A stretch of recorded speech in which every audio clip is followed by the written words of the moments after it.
Every time when we want to reach a seaside in Coronian Spit, we have to climb over a massive ridge stretching alongside the coastline.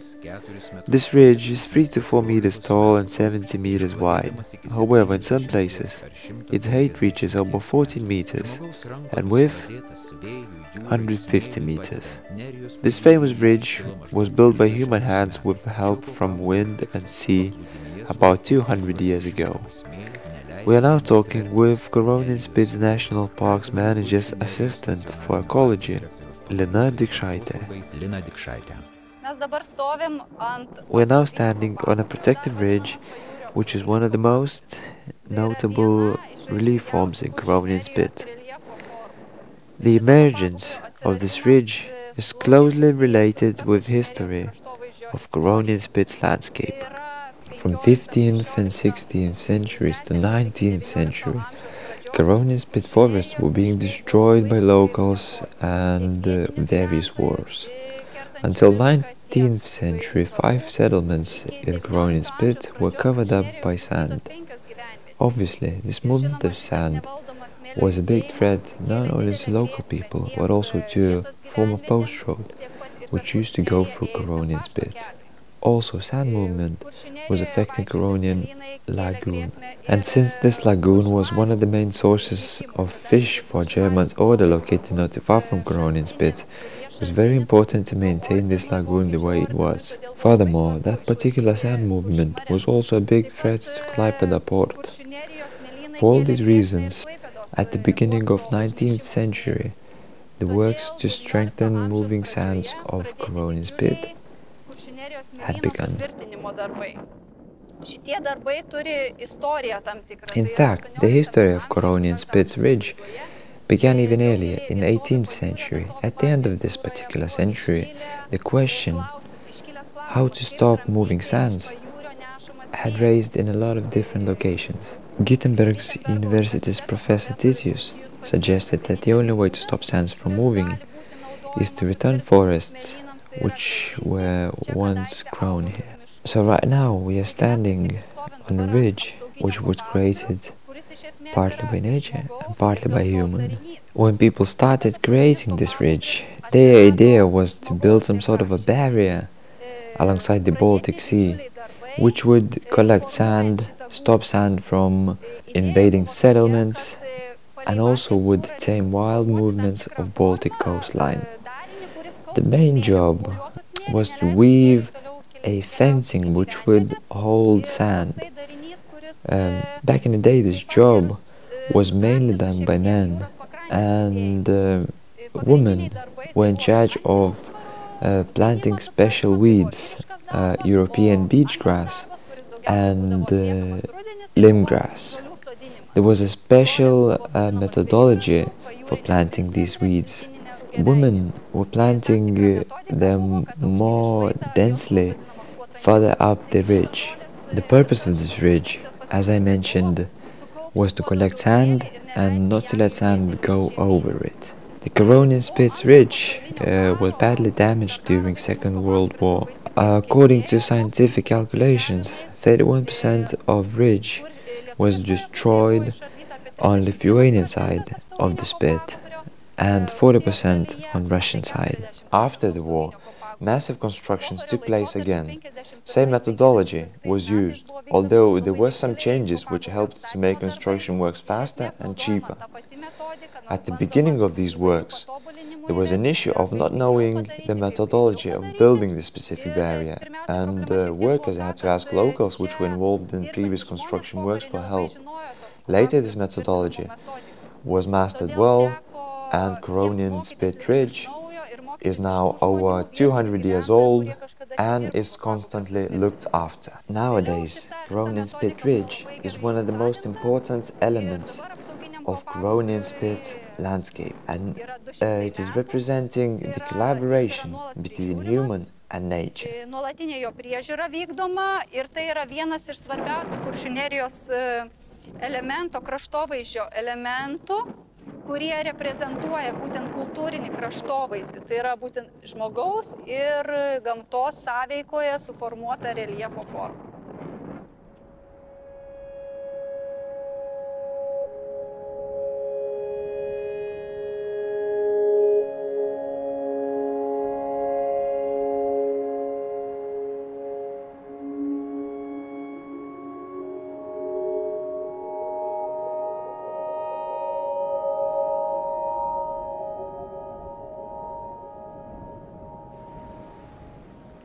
Right now we're standing on a trailer beach, and as you can see behind my back, there is a protective ridge, which was fixed this spring, as construction works nowadays are taking place every year.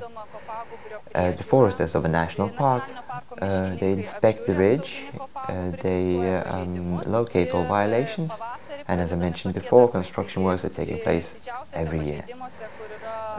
One of the biggest violations nowadays are done by the sea, and I'm talking about the destruction of the slopes. So the foresters, they have to assure that the slopes are not too steep, although they have to be steeper than 60%, and later on they cover these slopes with brushwood. Brushwood is usually laid with the buds of each twig facing towards the sea. The reason for doing this is to make sure that the wind doesn't blow the brushwood away, and as you can see, the whole ridge is covered by the brushwood. The sea and the wind are not the only two factors which are responsible for the damage done to the ridge. The tourists are the ones to blame as well. Sometimes tourists build their own constructions with the brushwood taken from the ridge, shacks of some sort, and sometimes they remove the brushwood in order to cross the ridge, and that has indeed a great impact on the strength of our ridge.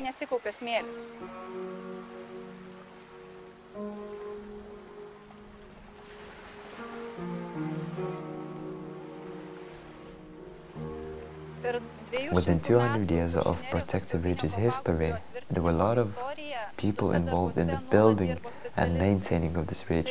At the beginning, these people were called dune inspectors, and later on they were called the Coronian National Parks specialists. From the history, we know the name of one of the first dune inspector who was responsible for creating main principles of building and maintaining of this ridge. Right now I'm standing on a badly damaged part of a protective ridge. These violations are closely connected to the activities of locals or tourists. Around every major settlement in recreational zones, there are wooden paths, there are staircases, and obviously in these areas people only choose these paths and they only choose these staircases. However, in some other locations, in some remote locations like this one, there are no wooden paths, there are no staircases, and people choose to cross the ridge wherever is more convenient to them. So few people cross the ridge and the weeds are being damaged, the wind starts blowing, it blows the sand over, and in some areas you have massive open spaces like this one, which has to be looked after by our foresters afterwards.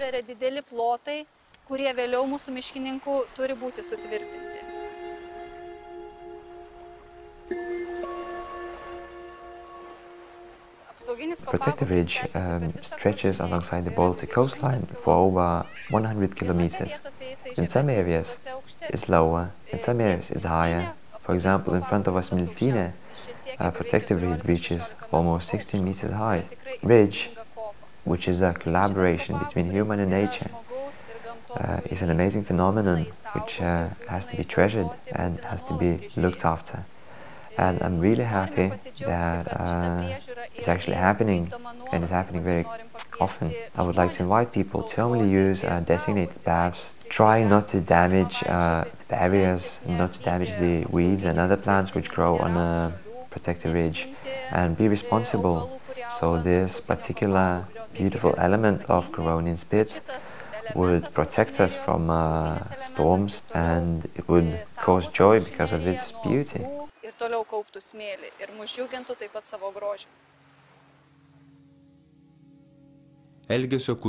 Behavior rules within the limits of Coronian Spit National Park. It is forbidden to use motorized vehicles outside the roads covered by asphalt, concrete or any other hard surfaces. It is forbidden to park these vehicles outside the designated areas. It is forbidden to build tents and set fires outside the designated areas. It is forbidden to damage plants, trees and bushes. It is forbidden to walk or climb or damage in any other way Grobsto and Sklandytojų dunes and any other dunes located in Naglių and Pilkosios Kopos natural reserves.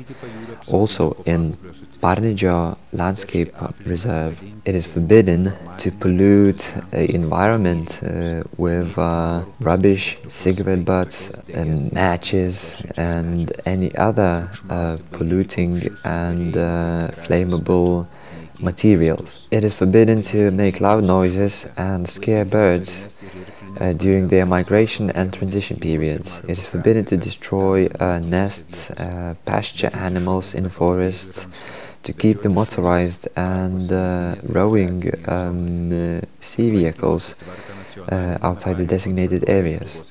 It is forbidden to walk dogs without leashes and muzzles. It is forbidden to walk dogs within a Smiltynė recreational zone. The visiting rules are governed by a Lithuanian Republic National Protected Areas Officers and National Forest Officers. Coronian Spit National Park Visitors' Rights.